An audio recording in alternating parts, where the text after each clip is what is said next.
We have two awesome speakers to kick off this workshop this morning. Merrick Smith with the Nature Conservancy and Brian Farabee with the U.S. Forest Service, as you can see on the itinerary there. One of the things we kept hearing as we were talking with different experts about this workshop was that, we're kind of in a moment right now in terms of wildfire management and the approach to wildfire in the US right now. We have this broad understanding now that the status quo is not really going to serve us. A status quo that included a lot of suppression, a lack of acceptance of indigenous burning methods. We're also in this moment of climate change and the impacts on wildfire. We're seeing drought in a lot of different parts of the country. We're seeing development into previously undeveloped areas. We've got the bipartisan infrastructure law that has supported the recent wildfire commission. The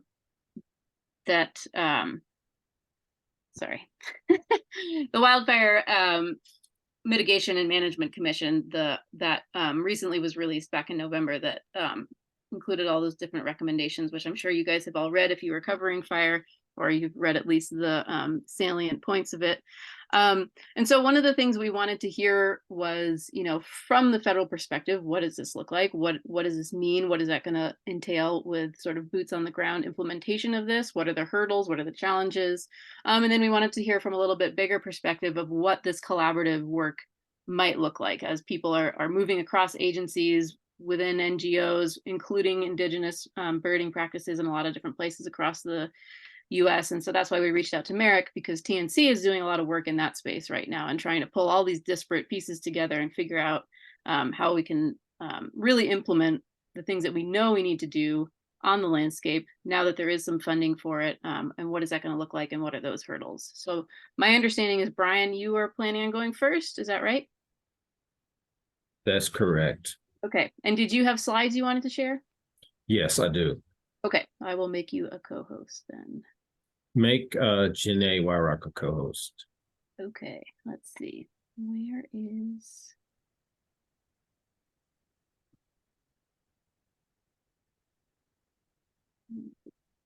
But so stay tuned, but we will all be going to that. But we also, there's also, what they're going to do is have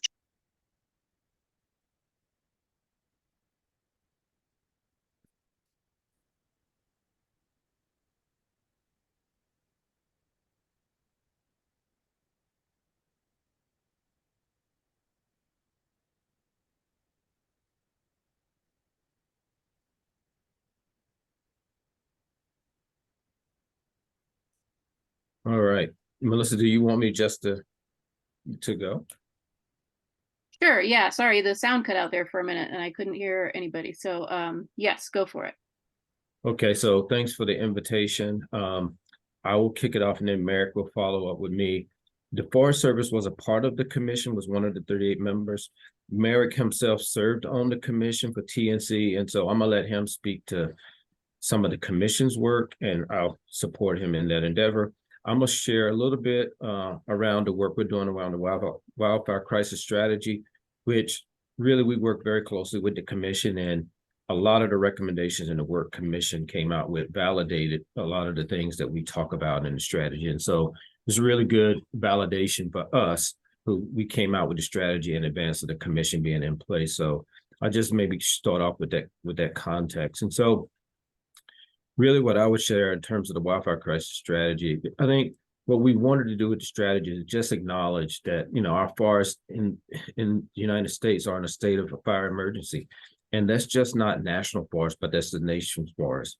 When you think about nearly a quarter of the contiguous United States remaining in moderate to very high, risk when it comes to severe wildfire, that's pretty pretty significant. And we think about catastrophic wildfires devastating communities and destroying resources that we've seen over the last couple of decades. They've threatened homes, jobs, communities, infrastructure, and really a century of severe suppression of the agency's activities, along with a drying climate, increasing temperatures, and growing WUI continues to worsen the conditions.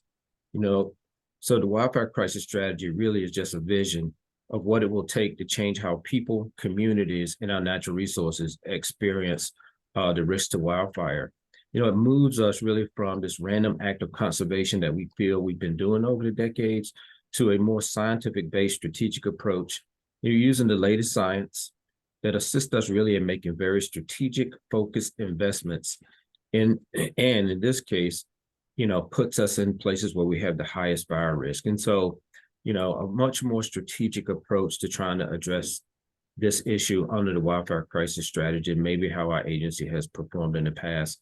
So this slide here, what it shows you is, when I started my career, we really used to talk about a fire season, right? And it varied where you were in the US, but it was somewhere between that April to October timeframe.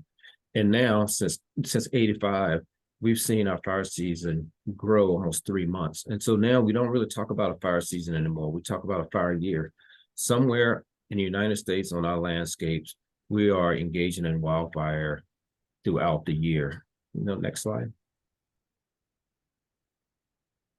And so when you think about that, you think about it in the context of 1 out of every 3 homes is in the wildland urban interface. All right, that's pretty significant. And that footprint is steadily growing. And in addition to 1 out of every 3 houses being in the urban interface, really there's no landscape that doesn't have some level of risk. And I think that is what we are starting to see and experience as we move some of these major wildfires from forested areas to really grasslands, shrublands, and others. And so in addition to 1 out of every 3 houses being in a WUI, 100,000, we've experienced since 2005, over 100,000 structures burned as a result of wildfire. 2018 was a pretty significant year for us, where we had over $22 billion in damage just from wildfires alone. Next slide. Hence the reason we moved into putting out our strategy a year ago, or 2 years ago now. And what it acknowledged, it was just what I talked about, what it would take to really see how our publics, our communities, and our natural resources would experience wildfire risk differently. And what we acknowledge when you look across the contiguous United States, we think approximately 20 million acres need to be treated on National Forest System lands, 30 million acres on other state, federal, tribal, and private lands. And if we really want to treat this like an emergency, it would occur in a 10-year time frame. That's what it would take. Now, while Bill, as you mentioned, Melissa, and IRA have been great investments that the agency has received, they really are a down payment to this work. And so while we would love to be operating in that 10-year time frame, I would just say, the agency is not in a position to have all the resources it would take to really accomplish this work in that 10-year time frame, although we're moving into year 3 with this work. Next slide. And so when we talk about implementing the wildfire crisis strategy, a lot of key stakeholders that we engage with think about the treatment of fuels, the reduction of fuels to mitigate the severity and exposure of infrastructure and critical values. But there's a tremendous amount of other enabling conditions that we also had to address simultaneously while we're trying to implement in order to kind of get to the scale that we want to get to with this work. One is we had to think about, a national hiring strategy for the 21 landscapes that we have identified to focus on predominantly, while at the same time, we know our agency had other hiring needs. But, our executive leadership team made the decision that if in fact it's an emergency, and if in fact our number 1 priority is implementation of the wildfire crisis strategy, then it felt like to us that the hiring needs for those landscapes where we wanted to focus on should be our priority as well. And so we developed a national hiring strategy to support the strategy itself.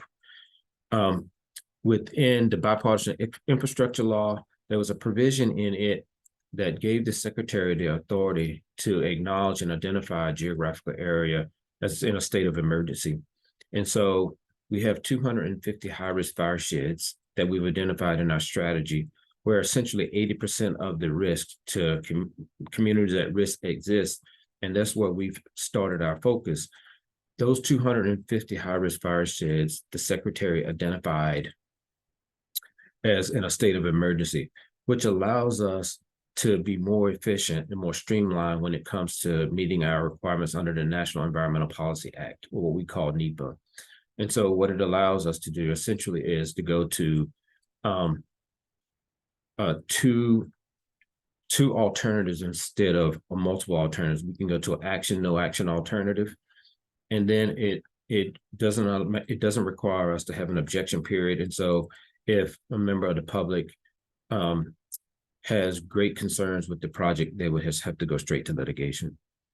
And so we developed this emergency authority portal where those requests come in to use this authority, and we approve it at the national level. And that has really helped us expedite meeting our environmental requirements. Keystone partners. So a part of our hiring strategy, we acknowledge that we have lost over the last couple decades roughly 8,000 personnel in non-fire positions. And so our executive leadership team made a decision that we would hire back half of those, and the other half, we would actually work closely and collaboratively with partners and communities to build capacity to get this work done, because it is an all hands, all lands issue. And so we developed several what we called Keystone partnerships at the national level. TNC is one of those partners, where we've essentially developed one agreement nationally, and it allows our field to put together supplemental project agreements and just begin working with that partner. And it really streamlines our process when it comes to putting together agreements with partners and trying to work through all of that. And I would say that's been hugely successful for us in the first year. And we've heard a number of other federal agencies looking into using this approach. We had to actually also look at some of our policies within the agency, and one was our grants and agreements policy.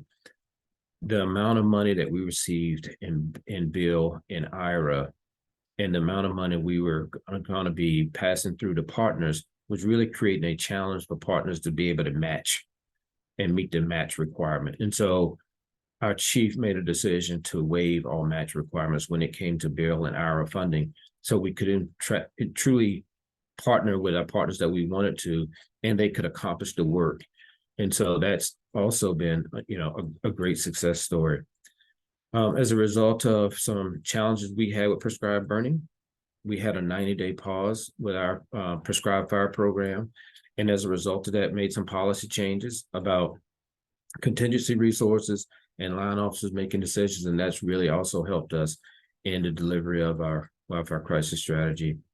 And, there's a federal interagency working group that has, I'm not sure the total amount of federal partners, but it's definitely in the 20 something. And it's a group of federal agencies that has come together. We meet monthly just to explore how do we show up as one federal organization when it comes to implementing bill and IRA, as opposed to each federal agency trying to work through their own policies and regulations, and maybe at the expense of another federal agency that's trying to accomplish work under the strategy itself.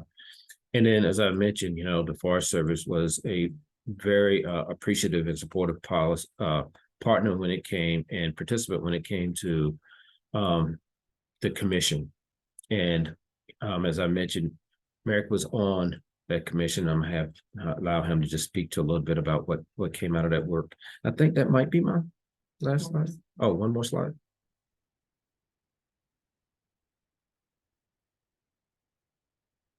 And so to this point, what have we seen and what have we accomplished? So one, the map that you see on your right just depicts the 21 landscapes that we are focused on and delivering work in. And although I said this was a nationwide issue, when you look at where the vast majority of the risk is to communities, the vast majority of it is out west. And so that's where our predominant focus has been, out west, when it comes to implementing the strategy. So up to date, we've treated little over 1 million acres in the 21 landscapes in the first 2 years. Nationally, we treated 4.3 million acres total in FY23, which is an all-time high for our agency. So it just helps to know that we're on that right trajectory when it comes to trying to meet this challenge. Because also what the strategy talks about is, in order to meet this challenge, we would need to treat 2 to 4 times the amount of acreage that we've been historically treating in order to really show we're ramping up and getting to where we need to be. We prescribed burned almost 2 million acres in FY23, another all-time historical high for our agency.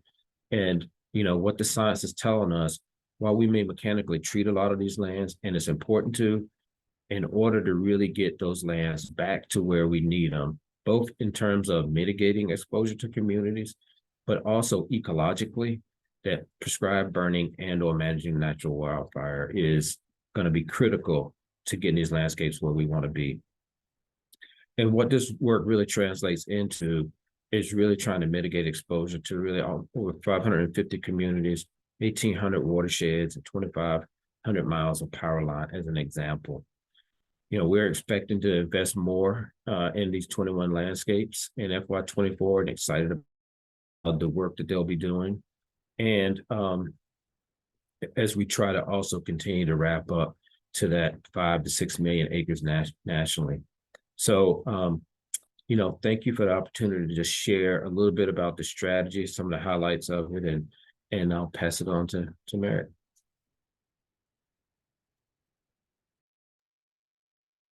Awesome. Thanks, Brian.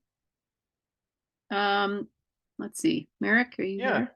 Yeah. Well, there you are. Can I just do an intro of you real quick? I was going to do that for Brian, and then my Zoom went all kinds of haywire. So oh, you bet. Go ahead, Melissa. I'm just going to intro you real quick. So Merrick Smith is the North American Fire Director for the Nature Conservancy, where he oversees support for several networks of site-based practitioners, scientists, traditional ecological knowledge keepers, and communities who are working together to improve their relationship with fire.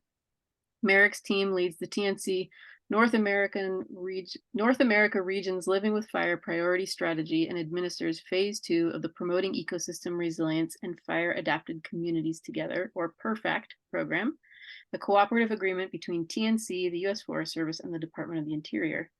This agreement supports the Fire Learning Network, Fire Adapted Community Learning Network, Prescribed Fire Training Exchanges, also known as TREX, and Indigenous Peoples Burning Network. All right.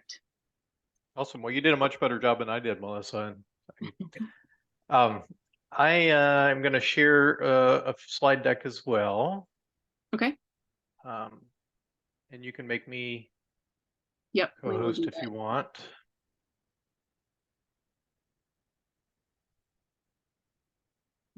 Awesome. That should be giving you the. Are you good? Yeah, it looks like it's working. Awesome. Okay. Okay. All right. Let's see if we can get it in the right. How's that? You're just seeing a single slide? Yep. Awesome. Cool. Yeah. Well, thanks again for having me. Really appreciate to be with you all. Exciting group of sessions that y'all have today and tomorrow. Also, I know Brian and I are pleased to be with you, but also you've got some other great speakers coming up. So wish we could stay for the whole thing. Thanks for the introduction, Melissa. Appreciate that. As Brian mentioned, I did serve on the Wildland Fire Mitigation and Management Commission. I'll speak to that just a little bit. I think everybody's probably familiar with the Nature Conservancy, but just, real quick, in case not, we are a global environmental nonprofit, working to create a world where people in nature can thrive. We were founded through grassroots action in the US in 1951, but, we've grown to be one of the most effective and wide-ranging environmental organizations in the world. We have over 1 million members, and the sort of dedicated support of our diverse staff and 900 scientists. We impact conservation in about 79 countries and territories across the world. So big scope. We have a long history of working with fire. So last year, in fact, marked the 60th anniversary of our first controlled burn that we conducted at a Minnesota prairie in April 1962. it made us one of the first environmental non-governmental organizations in the US to use fire to help improve ecosystem health. Since then, our approach to using fire has really evolved from one that was primarily focused on managing our preserves for biodiversity to one that really includes developing more equitable policy and funding, supporting the leadership of indigenous fire practitioners, growing skilled and diverse fire management workforces, and also helping communities to develop ways to live more safely with wildfire. Since we began tracking our prescribed fire records in the late 1980s in a centralized way, TNC staff have conducted more than 16,000 controlled burns, and we treated over 2.6 million acres with fire in the US. Today, we have more than 500 prescribed fire staff and volunteers in over 40 chapters or business units who follow all the same training and wildland fire safety qualification standards that are used by the federal agencies and many state wildland fire agencies. We burn about 120,000 acres every year in the United States on our own lands or easements. And then we regularly assist other federal and state agencies, private partners, and tribes with 3 to 4 times as many burns, totaling literally hundreds of thousands of acres each year. The USDA Forest Service is one of our largest partners in terms of cooperative burning, and over half of the burn assists that we do with partners are with the Forest Service. So that equates to, Brian, roughly 10% or so of y'all's burns, either by number or acres. Our North America Fire Program that I'm managing, also coordinates one of our longest running partnerships with the Forest Service. Melissa mentioned this earlier.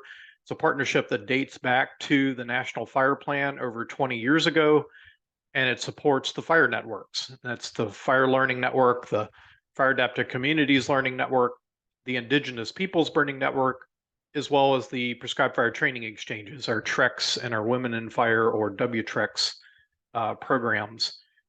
That partnership with the Forest Service and also with the Department of Interior agencies has invested in people and place-based efforts all across the country that are trying to change their relationship with fire. And it's really helped to foster co-management and shared risk of fire in landscapes and communities across the country. It's also built the foundation for our newest chapter of work together with the Forest Service. And it's what Brian was referring to as part of their wildfire crisis strategy. It's this need for a large multi-organizational workforce that's really working across jurisdictional boundaries to return fire to the land and restore ecosystem health. So we're utilizing some of those new investments that were recently made by Congress, and we have signed a portfolio of new agreements with the agency to really help expand the prescribed fire workforce. And these agreements are going to help us sort of alleviate the need for short-term trained and well-equipped practitioners whose primarily responsibility is working with prescribed fire. And we're really hoping out of this that by sharing implementation and training opportunities with the Forest Service, that we collectively can build a stronger network of practitioners that are really available to complete wildfire risk reduction projects across ownership boundaries for generations to come. We're excited about these new opportunities with the Forest Service, but we also recognize that neither TNC or the Forest Service, or even all the federal agencies, can effectively address this challenge of this magnitude alone. We really do need everyone. And just to sort of illustrate that, Brian noted, the risk of extreme wildfires continues to increase across the country. As he said, more than 1 in 3 homes are located in a wildfire-prone area. I think another stat, between the year 2000 and the year 2019, nearly 2,000 communities across the country were threatened by wildfire. So that, increased wildfire risk that's enhanced by climate change is indeed a crisis. We also know that in North America, the majority of our terrestrial ecosystems are adapted to fire. Fire is critical to the health of these natural systems and the wildlife that depend on them. This map depicts a recent analysis by our land fire team, and it puts the amount of land in the continental United States that, you know, historically or had a native fire return interval of 35 years or less at over 645 million acres. So that's what we call sort of frequent fire systems. They have a natural fire regime of fire, you know, at least once, if not multiple times in the 35-year period of time. You know, today it's pretty recognized in most of these systems that we actually have a fire deficit. We're not getting that same level of fire in these systems that we used to. Some of them are only receiving 1/10 as much fire as they did prior to the fire suppression era. So the fact that many of these landscapes are not receiving fire is a crisis of biodiversity loss. And we also know that indigenous people have long used and lived safely with fire for millennia. For many Native American tribes, you know, fire is life. It's critical to maintaining their agricultural lands, spiritual and cultural values, plants used for medicinal purposes, wildlife habitat diversity, food sovereignty, and maintaining their sacred landscapes. Fire suppression policies have had the additional effect of excluding many of these indigenous groups from participating in fire management activities and decisions. So, you know, their inability to manage their ancestral lands is a crisis of culture. So, as a nation, we find ourselves in this paradox, one where fire is both central to the crisis and it's also an essential part of the solution. You know, the complexity of this challenge is the reason that Congress was compelled to establish the Wildland Fire Mitigation and Management Commission. The commission was charged with a pretty ambitious task of creating recommendations that address, you know, nearly every facet of the wildfire system and sort of reflecting the urgency that Congress felt. You know, the commission had 1 year to complete, you know, a report and recommendations. The commission itself was deliberately created as a nonpartisan body. You know, it included a diverse representatives from federal agencies, state, local, tribal governments, non-governmental entities, academia, the private sector. And collectively, you know, we spent over 9,000 hours over the past year in meetings, workshops, small group sessions, and we received extensive support not only from commission staff, but numerous subject matter experts, and also a lot of input from the public through a portal that was set up for the commission. All that's in service to essentially producing 148 consensus recommendations to Congress. Now, that in itself is pretty impressive. To get 50 people across that kind of diversity of organizations and backgrounds to agree to 148 things, that in itself is pretty significant. And I think we're all really proud of that. The report, as Melissa mentioned, you know, hope some of you had a chance to read. If not, it is a very good study in this set of issues, and it can really be summarized in 7 key themes that you see here. These are all designed to be kind of integrated and overlapping, but, you know, we really think they kind of provide insight into the overall body of work. The report is comprehensive. I mean, it covers the holistic nature of this crisis, but it's also not exhaustive. You know, we got deep in some issues, but surface level in others. And, you know, it was 148 recommendations. No single recommendation offers the complete solution, thus that many. And we think all of them are important. You know, I'm not going to try to cover them today, but I just want to pull from a couple of the themes, 4 areas that I think maybe are most relevant to our work at TNC. And I just kind of wanted to highlight for you all today. We know wildfire knows no boundaries. Therefore, no solutions, you know, are going to work if we only work within our ownership silos. We need actions and coordination across jurisdictions with an all hands, all lands, all society approach. We know, for example, that, you know, piecemeal funding structures and authorities given to the federal agencies are often ineffective in helping us advance project planning and implementation, and they often constrain our actions to ownership footprints instead of giving us the ability to treat areas at greatest risk or need. talked a lot about prescribed fire, beneficial fire already. That includes prescribed burning, cultural burning, wildfire managed for resource objectives. We believe that is an underused and under-resourced opportunity. New resources to train and support multi-jurisdiction resourcing of prescribed fire would really go a long ways to help us improve the scale and the responsiveness of those treatments, and much like the work that we're doing together with the Forest Service. Communities need dedicated support and coordinated resources to address the resilience of the built environment. The Commission clearly believe that current programs and approaches designed to reduce wildfire risk to residential communities are really insufficient. You know, many of these communities lack the expertise, resources, and capacity to implement and maintain the necessary mitigation actions at the local level through time. And then we need increased, sustained, and predictable funding across all aspects of the wildfire cycle and wildfire management system. So we're at this kind of interesting moment of transformation, as Melissa said. You know, we clearly have increased national attention to wildfire-related issues that is really long overdue. We have a down payment of investments, as Brian spoke to, from Congress that will help us reduce the risk of extreme wildfires and maintain the resiliency of fire-adapted ecosystems. We have a roadmap through the Commission report and other products for additional policy action in wildfire resilience. And I'd like to think we have this vision for a better future with fire. You know, one where viable fire cultures are all across the country.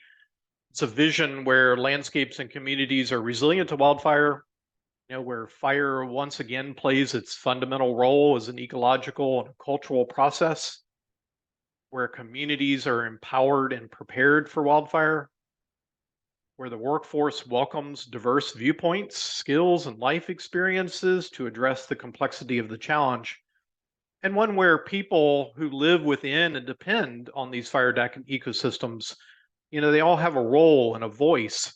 They have shared ownership, and they have sharing of power and responsibility equitably across the system. I think the question for us is, what are we going to do with this moment?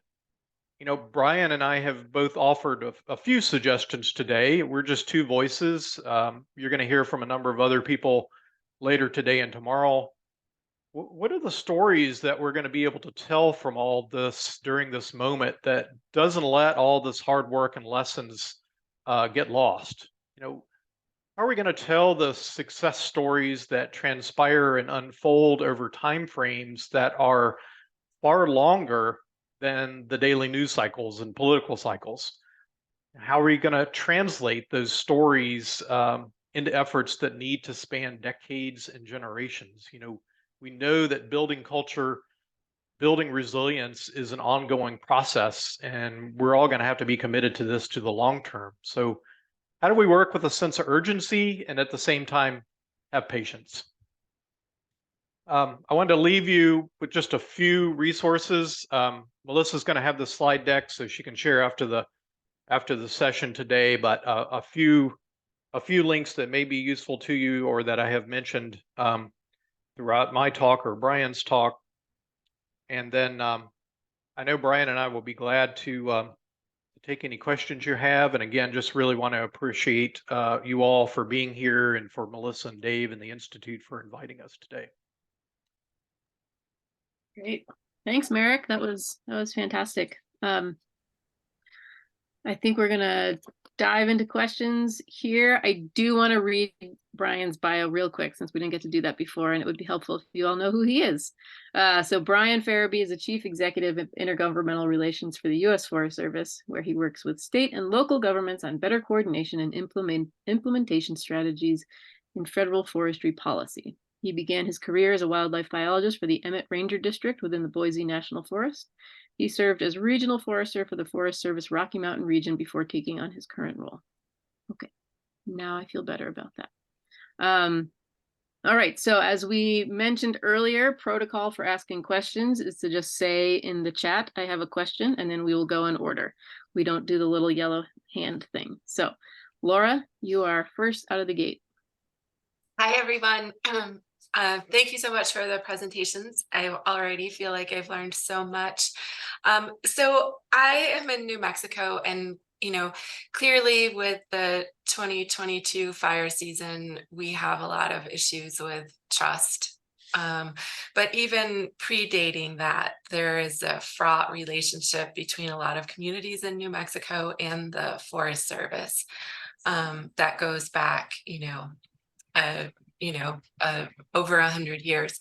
But as part of kind of the conversations around prescribed fire and even the strategy, I feel like we hear as reporters a lot about cultural burning and indigenous uses of fire and protecting sacred landscapes. And yet when I look at the list of people on the commission, there's the deputy director of the BIA and one tribal representative.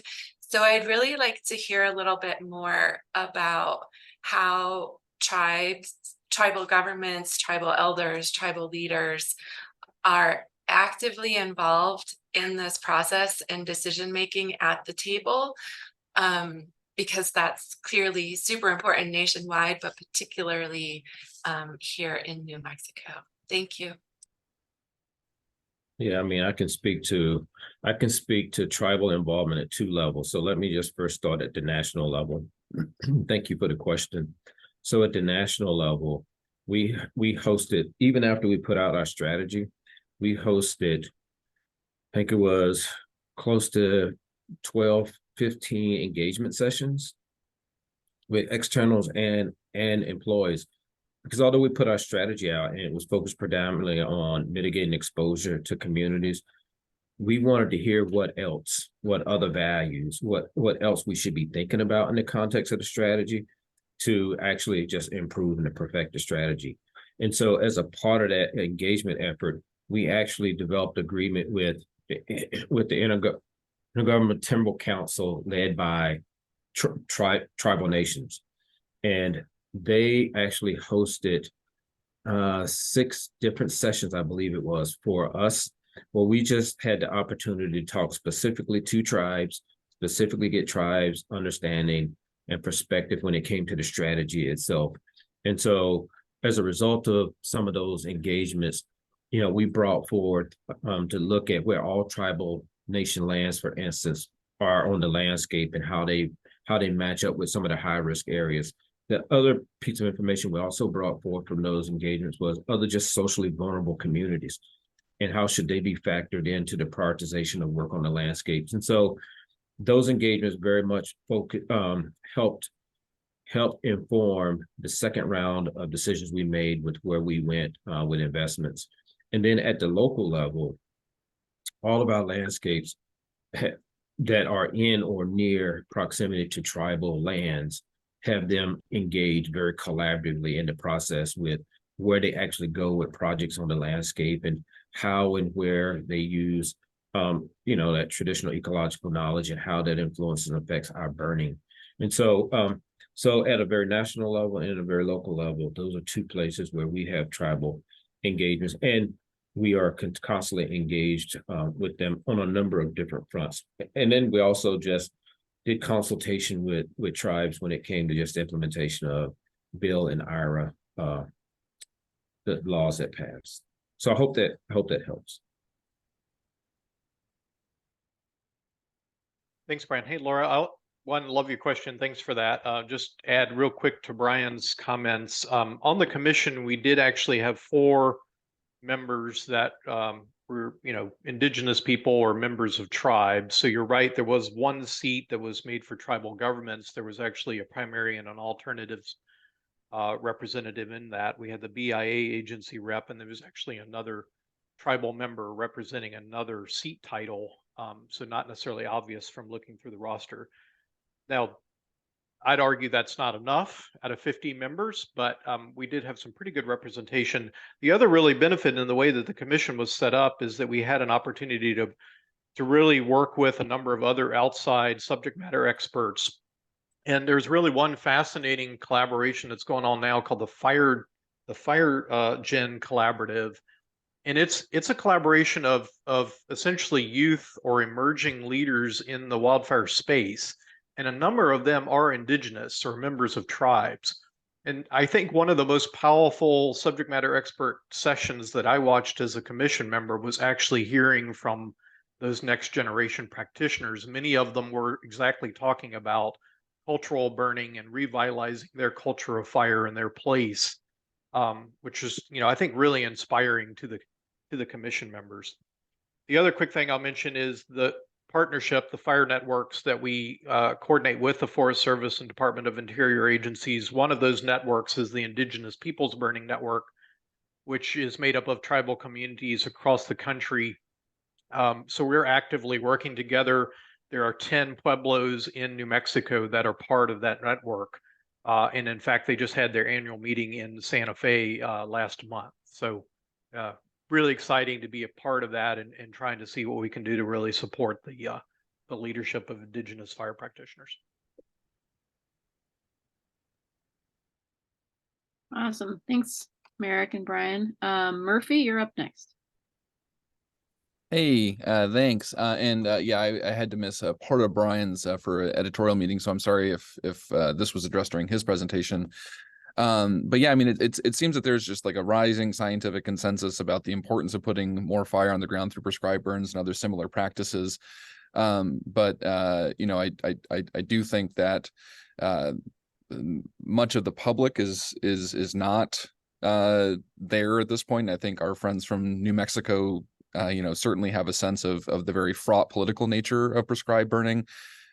I'd be curious just to kind of hear about you know, what you guys think about ways to essentially you know, kind of share the story and importance of this. And you know, I recently did a story about a pretty impressive study in California looking at prescribed fire and low intensity burning, showing just like the very specific benefits of these sorts of practices. And that kind of seems to point to maybe ways to kind of like make the public argument for prescribed fire. But I do think that y'all are confronting a very, very serious, I mean, I don't want to minimize it by calling it a branding crisis, but I think that's maybe one way to talk about it. Like, fire has been very successfully constructed as a threat. And Merrick, as you put it, like it is not only a part of the crisis, it is a key part of the solution. So I'd love to hear whatever thoughts you have about kind of changing public perception about useful, beneficial fire, and the very real risks that it brings as well, right? It's still smoke, it's still dangerous, like they do escape, it's rare, but like there are real risks.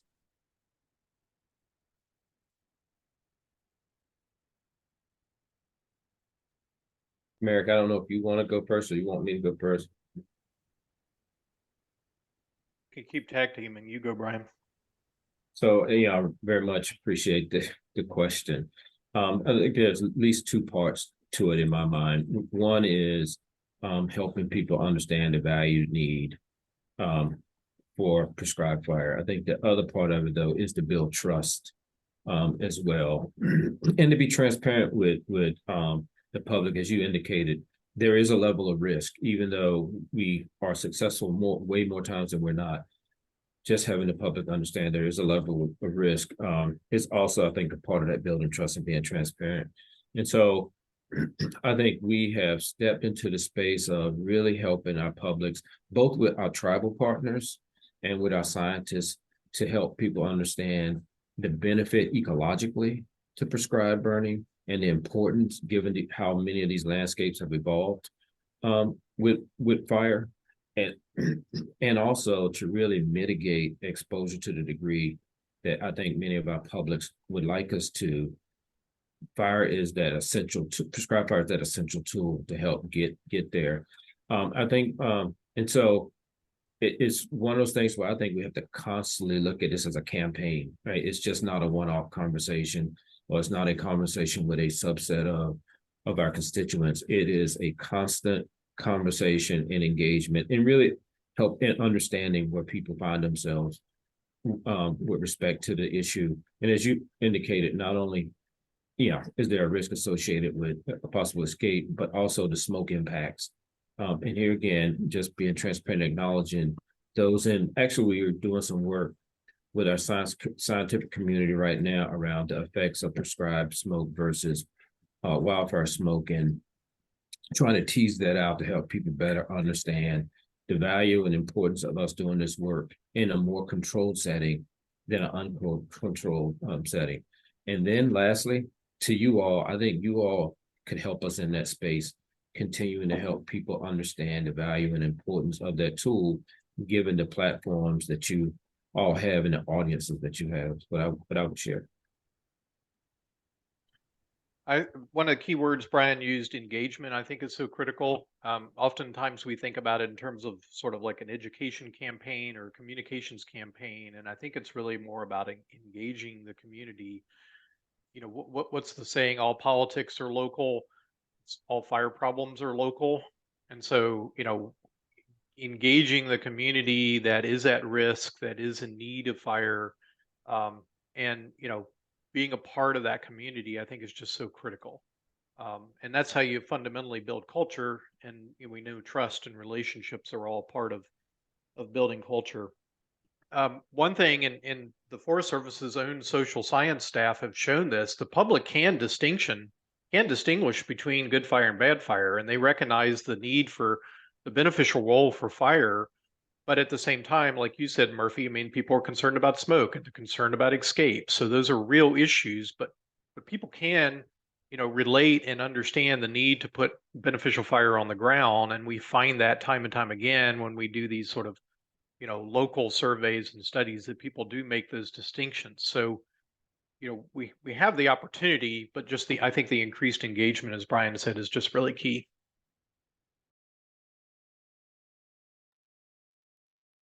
All right, great. Thanks, guys. Grant, you are up next.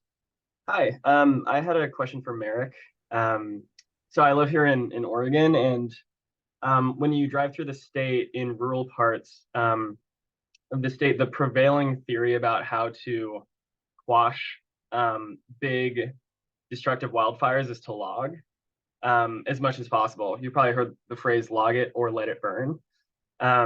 I'm really interested in the ecological benefits of less severe or good fire. And you mentioned that keeping good fire from the landscape basically amounts to a crisis of biodiversity. Can you tell me more about that?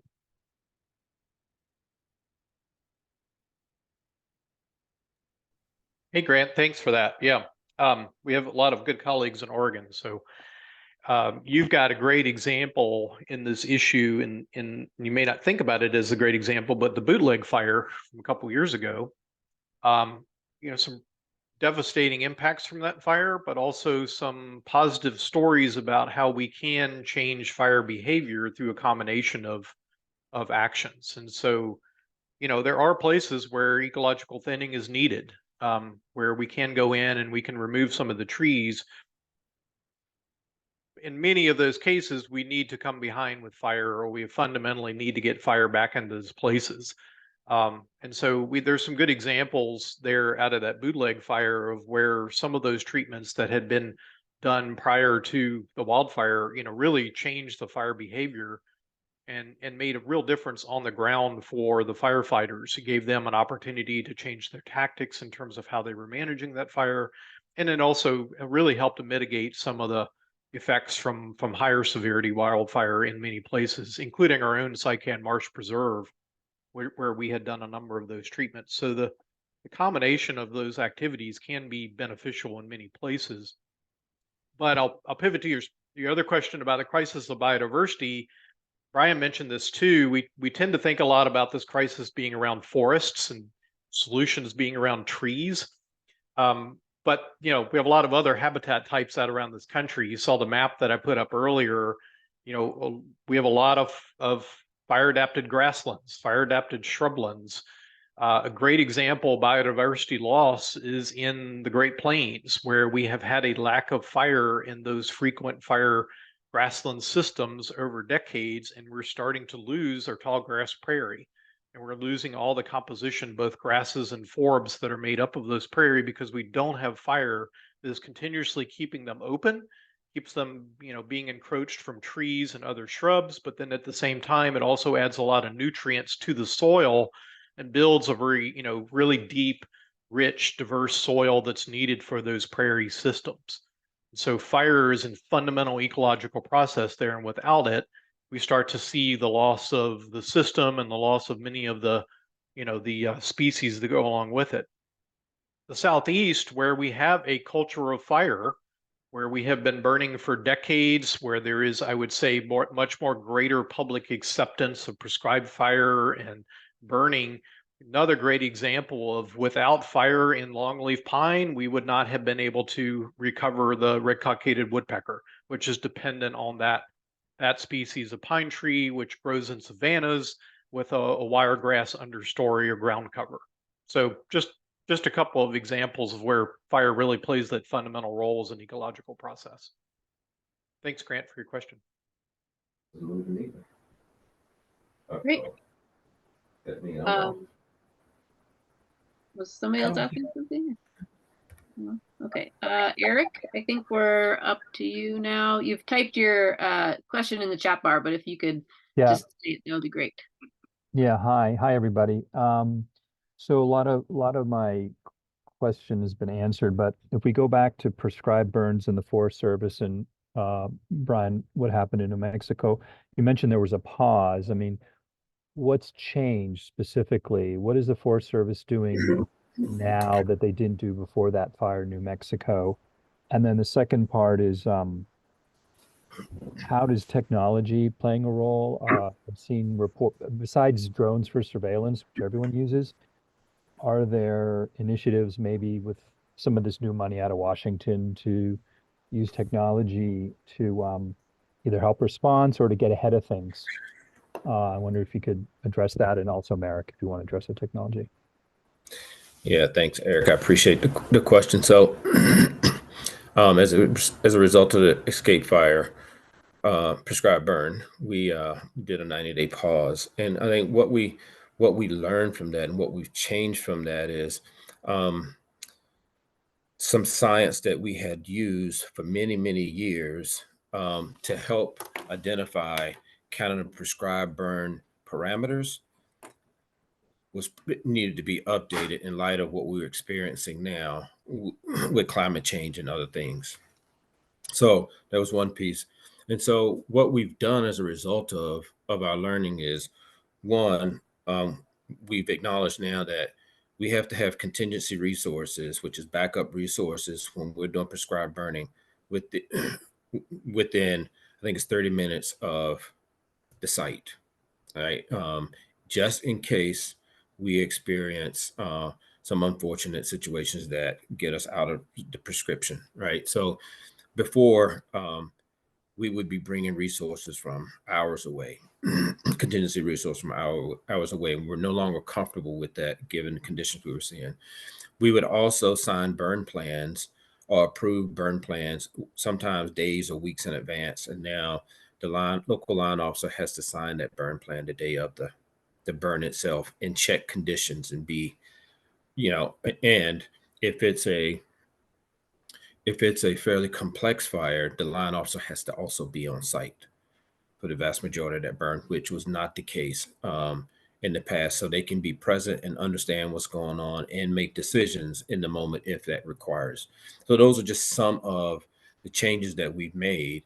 And we also made all of our forests go through understanding what came out of the report from the pause before they could reinitiate their program again, right? And so just some, I think some very important steps along the way that I think will help us, I think, build back trust, but also help us just show up better in this context of climate change and some of the conditions we're facing. And then as far as technology, am I still coming through? Okay. Yeah. As far as technology, like you indicated about drone use, but also quite honestly, now we are using a number of different analytical tools that is helping us understanding where some of our greatest risk when it comes to wildfire exposure is on the landscape and how to sequence that work in a way that might benefit us long term when you think about the long-term needs on some of these landscapes that doesn't get accomplished in a year, doesn't even get accomplished in 2 or 3 years. And so that's really, I think, a very progressive step that we've started to step into with some of these landscapes we're focusing now on. There are so many analytical tools out there that really can help you understand how you kind of methodically, sequentially move across the landscape and really address this exposure that many communities and the values we care about are exposed to. So I hope those get to your question, Eric. Thank you very much, Brian. Eric, just real quick on the technology piece, 2 things. One, you know, in collaboratively with the Forest Service, we have been using drones for aerial ignition. So, you know, lighting of fires is part of a prescribed burn. It doesn't replace the human component. You need people to operate the drone, obviously, but it can help you in a couple different ways.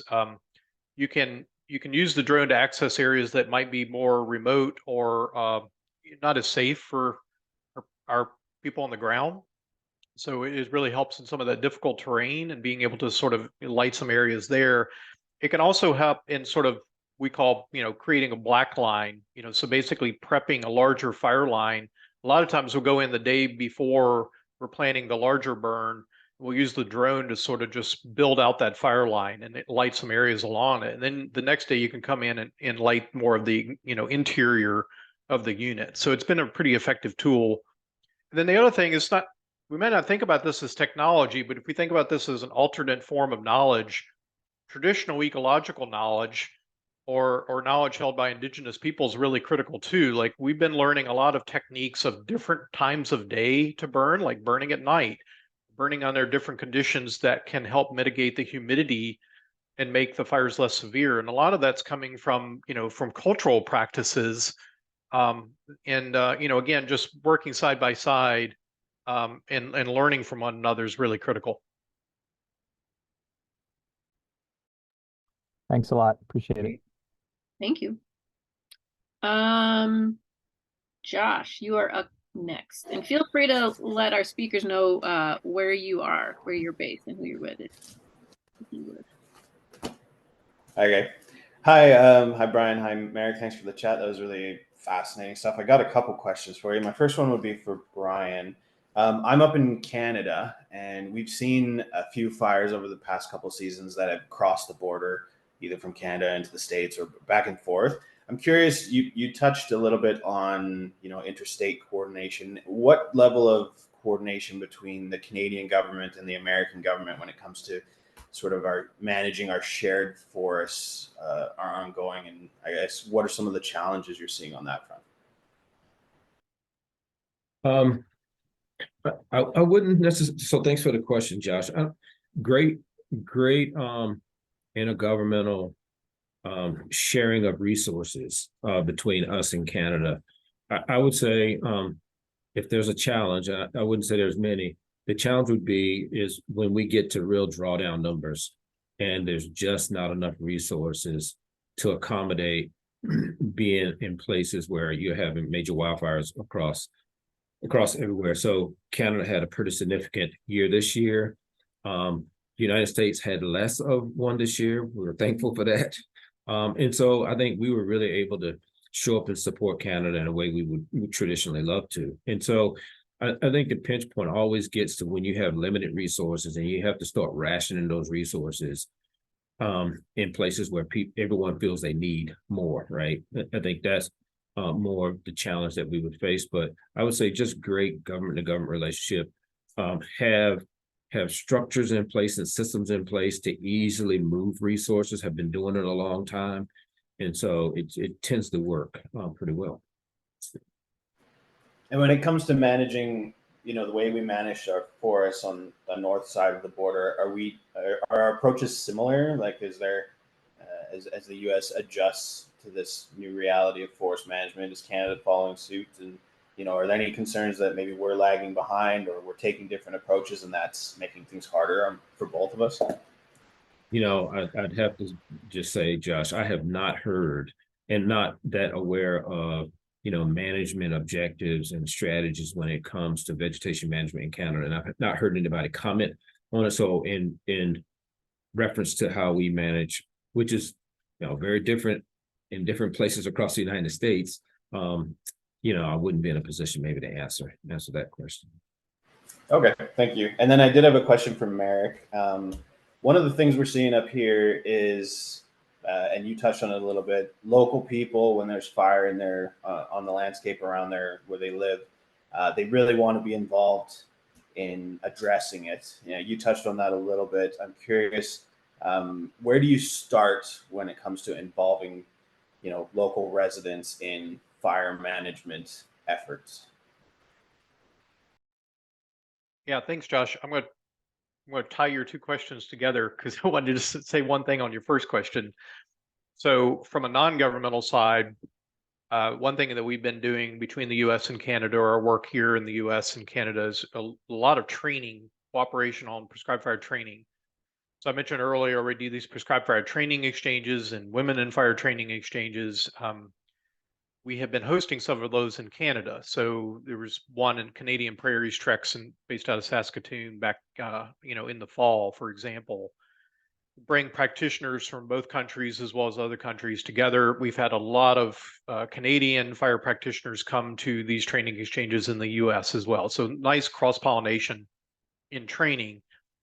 So then your second question is, just when you have that opportunity, these training exchanges often bring 50 or more people to a place, to a community, to a landscape for 2 weeks. And they're going to do a lot of training together, a lot of burning together. And the other big piece of that is community engagement. So that they show up in the restaurants in the evening. We'll go in and do, an open house public session and talk about the work that the crews are going to be doing over the next 2 weeks. Some cases we can actually bring observers out in a safe proximity to the fire line and actually see, or bring reporters out. So just an example, but like, as you said, like, where do you start? Well, that's the first thing, of just creating opportunities for people to talk to one another and engage with one another and understand what everybody's doing. An earlier participant here talked about the mistrust with the agency. It's not just Forest Service that has that. There's a lot of mistrust with anybody doing this work. And so just creating the opportunity for people to talk to one another and understand what they're doing is really key. Thank you both. Awesome, thank you. And just a quick reminder that if you are typing into the chat bar that you have a question, please make sure that you type that to everyone so we can all see the list and so people know who's coming up next. Because if you type it just to me, then other people don't know that you have a question and there might be somebody in front of you. So Alex, you are up next. Thank you, guys. I am here in Northeast Wyoming next to the Bighorn National Forest. It wasn't included in the priority areas on the map, but Brian, I was curious how the different directives and recommendations within the 10-year management plan and the commission's recommendations, how those trickle down to the forest level from DC, from the regional level. I guess over the past 3 years, how that's worked, and in the coming years as well, how that'll work. Yeah, great question, Alex. So what we did with respect to the strategy itself is we used our science to help us understand where some of the highest risk exists. And from that, we then looked at things like where are critical municipal water sources, where are tribal lands, where are critical wildlife corridors, where is habitat for species of conservation concern, where are some of our most socially vulnerable communities at, right? Those are just some of the various screens that we used to then see where do we have the greatest overlap for all those values, in addition to communities exposed, right? And made some decisions about where to go based on that intersection of all of those values. What I would tell you, Alex, is we'd love to be in more places. And that's the one probably criticism, if there's one we've heard with the implementation of the strategy, is just, hey, we appreciate that, but when you come into my neighborhood, right? And And so we would say, I think it goes back to Eric's point, in order to get to more places, we just need that sustained, predictable funding. And so after we did our analysis, I personally called all of our regional leads, our regional foresters, and just asked them, hey, have you been working collaboratively with your communities? Do you have work that is environmentally sound? Do you have resources either internally or with partners that you could start the process of implementing work? And if the answers to all of those things were yes, we would then ask them, what do you need to start that work? And as a result of that feedback we received, we started investing in those landscapes. And so I have a lot of familiarity with Wyoming, having worked in Colorado as the regional forester who has responsibility for Wyoming. And I know we invest a significant amount of money in Wyoming doing various treatments, although they don't have a landscape. We do spend a fair amount of our resources in a number of those landscapes, and we'll continue doing fire breaks, doing what we call pods work, vegetation management, be it mechanical and prescribed burning. And so I know you don't have a landscape, but I would suggest to you we're still making significant investments in those landscapes. And if we receive additional funding, we're excited about being able to go to more places here in the near future. Thank you. I just jumping in real quick. Sorry, Merrick, didn't mean to cut you off if you were going in there, but I'm being told that Brian needs to leave. So, Brian, if that's true, we should say goodbye to you. And then Merrick, it'll just be you for the remaining 7 minutes. You think you can handle it? I'll do my best. Okay. I'll hold on with you, Merrick, till 11 my time. So 7 more minutes, I'll hang in there. Okay. All right. Thank you, Brian. Yeah. Merrick, did you have something you wanted to add to that reply? I'm just going to put it in the chat to Alex. Yep. Thanks. Okay. Let's see who is next here. We've got Claire. Hey, I'm Claire. I'm with the Charleston Post and Courier in South Carolina. I appreciated Merrick's comments about long pine forests that we love reporting on. What's going on along pine, prescribed birds, red-cockaded woodpeckers. My question is, Brian said, look, our focus is on the West. And how does kind of a heavy focus on the West, are there blind spots then for the East as far as resources, hiring, interstate coordination, especially kind of in the Carolinas region? Just talk to that. I appreciate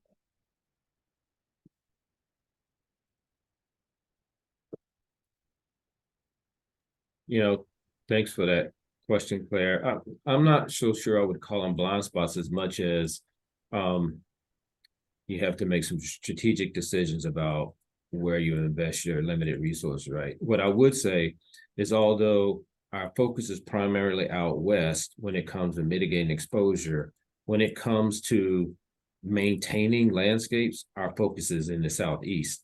And so that 4.3 million acres that I mentioned earlier that we achieved this year, over 1.5 million of that came out of the Southeast. And so there's a couple of focuses that we bring to this work, which is, one, where do we have a lot of exposure currently, and where do we need to put resources to try to bring that, mitigate that exposure down to where we don't have such severe impacts from wildfire. And the other is, where do we have landscapes that we have invested in over the years, and we want to make sure that we maintain them in that state, so they too don't become high severity landscapes by not maintaining them, right? And so the vast majority of the acres that are in a maintenance mode is actually in the East and the Southeast, because of what Merrick said earlier. There's a long history and tradition of prescribed burning in the East and West, unlike in the East and Southeast, unlike the West. And so, quite honestly, you are leap years ahead of the West. And we just didn't make that decision in a vacuum. We talked with a lot of state foresters because we knew states would be affected in the East and Southeast, and have a great partnership and relationship there. So still invested in you, but from a different frame, right? Really from a maintenance mode perspective. Hey, Claire, thanks for your question. I'm just up the road in Durham, North Carolina from you, so nice to see another East Coast. I won't add much to what Brian said. We do have a long culture in the Southeast of doing this work, which has really help reduce the risk in many cases and let us focus on the maintenance and restoration of landscapes. But it is important for us not to forget, we had our own preserve burn over in Rhode Island earlier this year that never, experienced a wildfire before. We all can remember back to 2016 and Gatlinburg and the Chimney Tops 2 fire, many other examples on any given year, in the East. In fact, one of our prescribed fire training exchanges that we had in South Carolina just last month, they had to pull off of the prescribed fire and go help with just response to the wildfires because, as you know, we've had a pretty severe drought, in the Southeast this year. Oh. There was just a lot of wildfires on the landscape. So, Wow. but it speaks to the collaboration that we have in working together across organizations that we could make that very quick pivot and people could go help with the need at hand, which was addressing the wildfires. So that partnership around prescribed fire has played dual purposes, particularly in places like the Southeast, where we have those long time relationships of working together. Merrick, can I follow up with you about that specific anecdote? I think that'd be very interesting. Yeah, be glad to. Thanks, Claire. Yep. Thanks, appreciate it.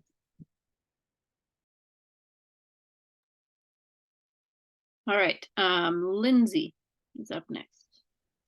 Yeah, thank you, Merrick and Brian, both for being here with us today.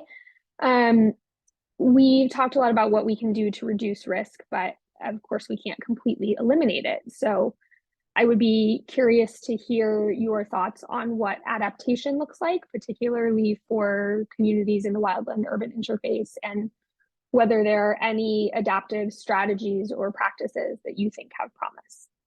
Thank you. I'll just jump in and mention we have a whole session on that tomorrow morning, but I'd love to hear Okay, what you well, too. I'll hold my question then, so someone else can go. No, that's fine. Hey, Lindsay, you're going to hear from Michelle Medley Daniel. She's the co-director of the Fire Networks with me, and ask her that question. She will have all kinds of answers for you. Okay, so maybe we will skip down to Alex W. real quick, and I think this is the last question, so we'll be succinct. Okay, yeah, so my question is for the Forest Service, do you have a significant number of people in the Forest Service who are dedicated to fuel reduction and in particular prescribed fire, or are the people who do this work mostly firefighters who do fuel reduction when they're not fighting fires? And if that's the case, do you think that that needs to change? Wow, there's a whole lot of questions there. Great setup. So right now, the vast majority of our workforce that helps us with our prescribed burn program are the same people that help us with fire suppression. I would say there's some minor additions to other people in our organization that don't necessarily do fire suppression that also help with fuels work, but the vast majority of them come from our suppression organization. And yes, we are having conversations internally now about what would it look like to have a fuels organization available to us, and we would still probably augment it at some level with some of our suppression staff that want to participate. But what we're finding really is when you have a fire year now, right? A lot of those people aren't available when you have prescribed burn windows, and when they finish a pretty significant fire season, they're tired. And they want a break and need a break. And then for many firefighters, they have another job that they also go to and commit to. And so for a whole host of reasons, we just are starting to really have a conversation about what does it look like to have additional fuel resources that really bring focus to this important need of reducing fuels on the landscape. And so, yeah, absolutely. You asked the right question in the right sequence, and we're right in there with you as far as the question you asked and you're thinking along those lines. Great. Merrick, do you have 10 seconds? I was just saying, Alex, great question. That was a big topic of discussion on the commission as to whether we should sort of say we need a dedicated prescribed fire workforce or not, and the cross-training elements of the work is really critical, as I just gave in the previous example. But organizations like TNC that primarily work on prescribed fire, we can basically provide a dedicated workforce. And so that, again, why the collaboration and the partnership, with the federal agencies and others involved in wildfire response is really important. All right. Fantastic. That's a perfect spot to end. Thank you, guys. Let's give a, patented IJNR golf clap round of applause for our speakers. We really, really appreciate you guys being here, Merrick and Brian. That was a fantastic way to kick off this workshop. I think you've got a lot of wheels turning in everybody's heads, and we're going to be able to take that information and run with it for the next 2 days. So thank you very much. I'm sure you will be hearing from some of these folks, and journalists, you've got 58 minutes and we need you to be back here. So we'll Thank see you, Brian. Thank you, Merrick. Fantastic. Thanks so much. Thank you, everybody.